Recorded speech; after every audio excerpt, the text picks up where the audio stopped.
صلی اللہ علیہ وسلم نے خطبہ دیا اور خطبے میں وہ آیت پڑھی جس آیت نے بتا دیا کہ پوری دنیا کے انسان ایک ماتا اور پتا کی، ایک ماں اور باپ کی اولاد اور ذریت۔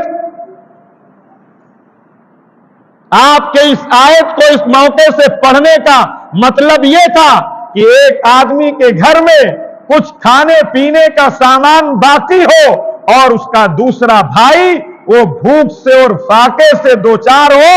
یہ گویا کہ آپ صلی اللہ علیہ وسلم کے لیے انتہائی زیادہ ناپسند چیز تھی۔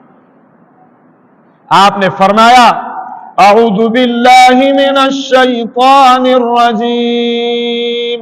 بسم اللہ الرحمن الرحیم